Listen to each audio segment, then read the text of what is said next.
So here we are with template. You can have Google Doc here to integrate with a Google Doc. You can have Microsoft Word here. You can also have a HTML email without document creation. And I'm gonna go with Google Drive. And for the Google Drive, you should go to settings and integrate with Google of yours.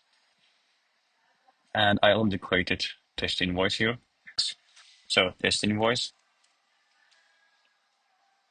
I'm gonna check it here. And as you see, for getting keys, like which you are gonna change with the data, you should use these brackets. And as you see, I have 5 of them here. So the soft already got them. And clicking next. And before doing that, I would like also to show you HTML email part.